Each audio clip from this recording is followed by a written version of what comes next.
Hindi naman ito illegal, pero sa maraming digital investigation sa ibang bansa, ginagamit ang ganitong email services kapag gumagawa ng maraming anonymous accounts sa isang network.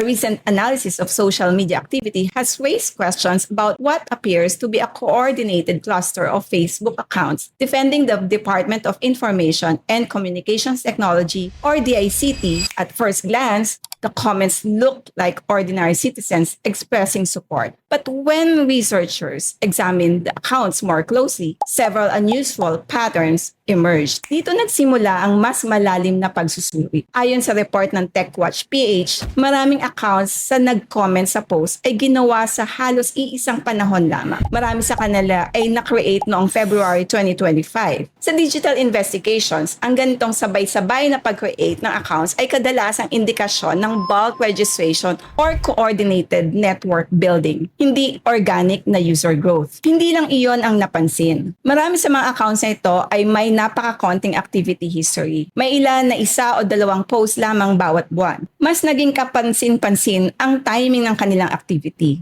Ayon sa analysis, maraming pro-DICT comments ang lumabas halos magkakasunod sa loob lamang ng ilang minuto. Kapag pinagsama ang lahat ng factors na ito, sabay-sabay na account creation, minimal activity history, overlapping networks at synchronized commenting, lumilitaw ang pattern na madalas iugnay sa tinatawag na coordinated influence networks or what you call troll farms. Ngayon, mahalagang linawin ang isang punto. Walang direktang ebidensya sa analysis na ang DICT mismo ang nag-create or nag-operate ng mga accounts na ito. Hindi iyon ang sinasabi ng report. Ang pinapakita lamang ng analysis ay ang behavioral patterns na karaniwang nakikita sa coordinated online networks. But the bigger question is coming from the context of recent events for the past few months. Sa social media, malakas ang naging criticism. Kulang daw sa consultation sa industry, kulang sa masusing pag-aaral ng effects nito sa digital ecosystem.